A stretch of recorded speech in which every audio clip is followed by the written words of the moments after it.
Hello, Healing Spot community. This is Justine Calderwood, physical therapist at the Healing Spot. Today I'm talking about ways to say I love you. So I'm going to be going over just some kind of a way to look at, how you can fill up your love tank for yourself so that you can give to others, and also just so you can have great relationships. So why would I talk about this as a physical therapist? So one thing I want to just start with is by saying, I really try to look at people as a whole when they come in to see me. So, I acknowledge that mind, body, and spirit of everybody that comes in. And I realize that sometimes, not being balanced in all areas of our life can lead to physical pain.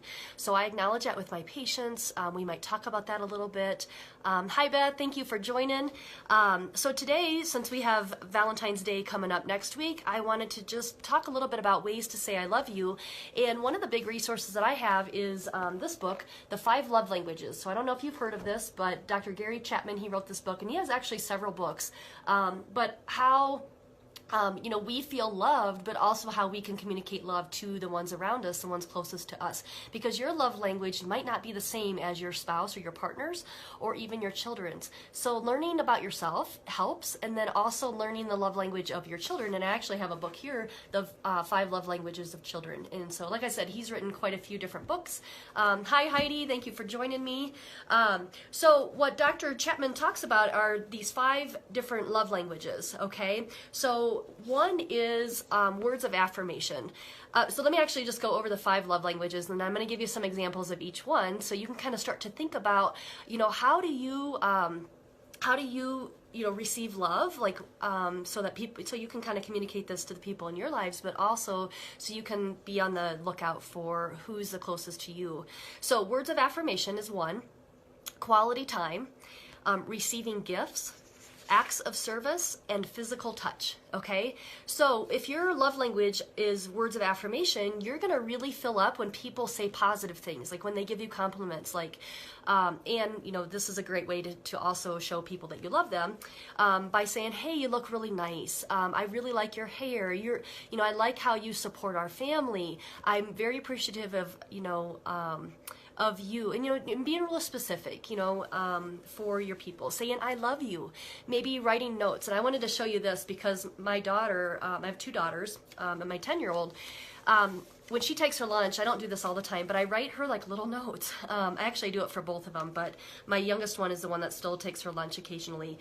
And I found this in her lunchbox, actually, or where she stores her lunchbox, and these just these little notes. This one just says "Stay cool, Piper," that I've written. I don't even know when, but just like little things that I've written to her, and she kept them. So I'm thinking, gosh, we need all of these languages. We need to be filled up with every single one of these 5 languages, but one will stick out more than others. And for her, I think, hers might be words of affirmation. Okay, so she has kept these little notes that I wrote to her, and this one I just wrote, Piper, I love you because you're funny, you're caring, you're thoughtful, you're beautiful, you think about others. So I just listed some really specific things that come to mind when I think of Piper. Okay, so those are words of affirmation. Quality time, if your love language is that, you really love it when people give you their undivided attention, when they make eye contact, when they put their phone away, their electronics, and they spend quality time with you. So maybe going out to eat, where you can sit face to face. And taking vacations together, maybe long weekends, having date nights. For your children, it might be picking your child up from school and really just asking them, hey, how was your day? Tell me how your day went. How was that club that you just had? How was soccer practice? That kind of thing. You get involved in just spending quality time with them, playing ball with them, that kind of stuff.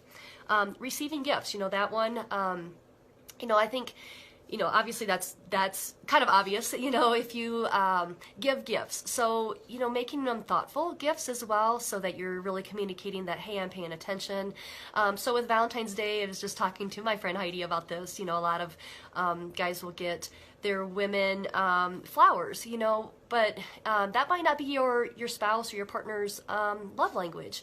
So giving gifts like chocolate and flowers and things like that may really speak to your partner. And then also just being very thoughtful, like, you know, maybe it's not flowers or chocolates, but maybe it's, you know, they need a new yoga mat or some workout clothes, or, you know, whatever it might be, that would really speak to your loved one. Acts of service. So those are going to be doing things. I really feel like this is my love language.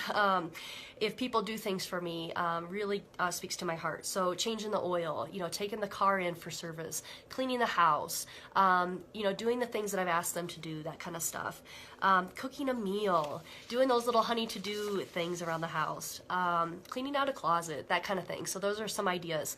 And then the last one is physical touch. So, you know, that's a pretty obvious one as well. But, you know, maybe it's holding hands, kissing, cuddling, hugging each other, back rubs, brushing your hair, you know, for your child. My kids really like that, when I just play with their hair, and that kind of thing. So if you want to do this and you want to find out a little bit more about yourself, and then actually you can do this for your children and also for your spouse, you know, the book is a really great resource, obviously. But even going to the 5 Love Languages website, so 5lovelanguages.com, you can take the little quiz. It takes you like 10 to 15 minutes, and you can find out more about that. So yeah, I just wanted to finish up by saying, you know, here at the Healing Spot, I really try to acknowledge everybody, and, you know, communicate to them in ways that isn't just, you know, putting my hands on and finding out where the physical pain is and what I can help people with that, but also finding out, you know, where, you know, some of this can even be, you know, if you weren't talked in a loving way and that's your love language, then, you know, there may be limiting beliefs, and there may be, you know, pains in your body related to, you know, what you were told in life or how you were treated. If quality time was, you know, is your love language, and you feel like, you know, people aren't spending time with you and that kind of thing, you kind of feel neglected or abandoned and that kind of stuff, and that can show up again as physical pain, maybe around your heart, maybe it's causing some headaches or shoulder pain, that kind of stuff. Okay, so this can manifest as physical discomfort in our body. So the other thing I want to say is, you know, if you have any questions or anything, you can always reach out to me. I want to finish by saying also that I have a class coming up this Wednesday. It's called Show Your Love, Oils Basics. We're going to be going over essential oils, and they can be used not only as a gift, but also for physical touch, affirmations, things like that. So we're going to be talking about essential oils and how they can work. And so I invite you to join me. That's an online class at 5:30 Mountain Standard Time on Wednesday the 6th. So you can find that on my website. But otherwise, thanks for joining me, and I hope you all have a lovely Monday, and be thinking about this, and I'll talk to you later.